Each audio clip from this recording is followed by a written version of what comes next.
Good morning, everyone. This is Emily, and welcome to your daily 10 minutes of Cafe English. It is Thursday, May 7th. And I am Lisa. Hi, everyone. Emily, can I show you something really quick? Of course. What is it? Last night on Instagram, I saw strawberries with cream on top. So real, I almost saved the recipe. Almost saved the recipe. Okay, where is this going? It was a candle. The whole thing was wax. I stared at my phone for a second. Those candles are getting so good. I saw a croissant one last week, and my brain refused to accept it. Right? That little moment of, wait, that is not what I thought. Honestly, perfect way into today. Our first story is that feeling turned all the way up. Oh, tell me. Topic 1. An artist whose donut sculptures sold out in 3 minutes. Real donuts or your candle thing? Closer to your candle thing. They are ceramic. You cannot eat one. Oh, I am ready. Topic 2. A school bus in Mississippi, and the driver passed out at the wheel. Oh no, are they okay? Everyone is okay. One of the best stories of the week. And topic 3, Spirit Airlines just shut down. 34 years, all over. Spirit, the airline? That's huge. Today's key word is outpouring. Outpouring. That word feels right for today. All 3 stories have this wave of people, support, or impact rushing in at once. If you're new here, please hit subscribe and like the video. We post every weekday morning. Thanks for being here. 3 stories, let's go. Starting with the donuts you can't eat. So, picture this. An artist drops a new batch of donuts online. 3 minutes later, every single one is gone. 3 minutes? Okay, those must be very famous donuts. They are. But here's the twist. You cannot actually eat them. Wait, what? Are they like fake plastic ones? Ceramic. Real, handmade ceramic sculptures shaped to look exactly like real glazed donuts. Sprinkles, cream filling, the powdered sugar dusting, all of it. Handmade? So someone is sitting there sculpting frosting out of clay? That's like a level of patience I can't even imagine. Exactly. The artist is named Jeff Nebeker. He's based in Sacramento, California, and here's the cool part of his story. He used to be a pastry chef. Oh, that's beautiful. He literally turned his old job into art, right? He spent years making real donuts and cakes. Now he sculpts them out of clay, fires them, and they sit on shelves looking good enough to bite. Career changes are so wild. The hands already know the shapes, just a different material. That's exactly what makes them so realistic. He knows what a real donut looks like from the inside out, so when he sculpts one, every detail is right. So how did 3 minutes happen? People don't just find a small ceramic artist by accident. A gallery owner named Michelle O'Brien started posting his work on social media, including TikTok. The videos took off. People couldn't believe these were not real. I bet. Half the comments were probably, I want to eat that. And then they remember they can't. Honestly, yes. And then his mailing list for new drops grew to over 9,000 people. 9,000? For ceramic donuts. 9,000. So when he releases a new piece, everyone gets the email at the same time, and it's gone before you finish reading. 3-minute sellouts make sense now. Michelle said something I really liked. She talked about the immense support and the outpouring of fans and how it caught her by surprise. Outpouring is the right word. People rushing in for an artist who used to bake their breakfast. It's such a sweet full circle story. Old career, new craft, same love. Honestly, I'm putting my email on that list just to feel the rush of the next drop. Even if I don't get one, I want to be in that crowd. Okay, topic 2. This one is going to make your day. Mississippi, Wednesday morning, a school bus full of about 40 kids has just left the school. 40 kids. Okay, I am bracing myself. The driver, a 46-year-old woman named Leah Taylor, suddenly has an asthma attack. She reaches for her inhaler, but before she can grab it, she blacks out at the wheel. Oh my gosh, the bus is moving with no one driving. Right. The bus starts to swerve, and here's where the kids step in. Tell me everything. I would freeze up so hard. A 12-year-old boy, Jackson, was sitting right behind the driver. He noticed the swerve, jumped up, and grabbed the steering wheel. 12! How does a kid know to do that in the moment? I have no idea. And then another 12-year-old, Darrius, climbed over and pushed the brake until the bus stopped safely on the median. So one steers, one brakes. They split the job in seconds like they had practiced it.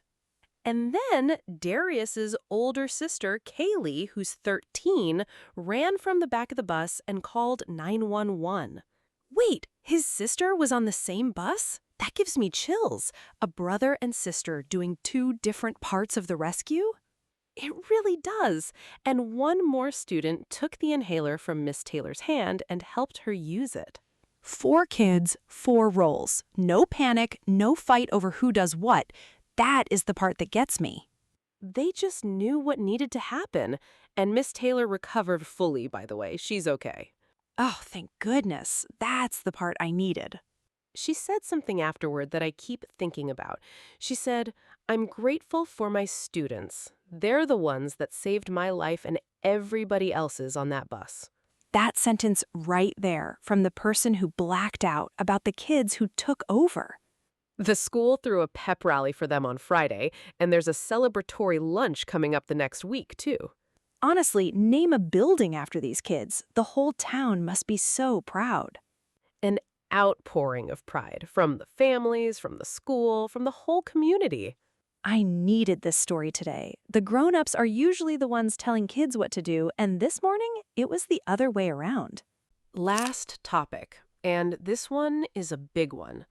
Last Saturday morning, Spirit Airlines announced it was shutting down. All flights stopped, effective immediately. Wait, Spirit? Like the yellow planes? The cheap ones a lot of people flew for short trips? Those exact ones. 34 years in business, gone in one announcement on a Saturday morning. That is wild. Saturday morning. So people are at the airport, ready to fly somewhere. That was the chaos. Spirit told customers basically, do not come to the airport. Flights are not happening. They said tickets would be refunded, and they pointed people toward other airlines. But if you're already there holding a coffee and a suitcase, what do you even do? A lot of stranded people, and the staff at the gate didn't really have answers because customer support shut down too. Okay, that's a nightmare. So what actually happened? You don't just close a major airline overnight. There was a rescue plan in the works. The Trump administration was in advanced talks about a $500 million federal package. The government would have taken a big stake in the company. $500 million? So that should have saved them.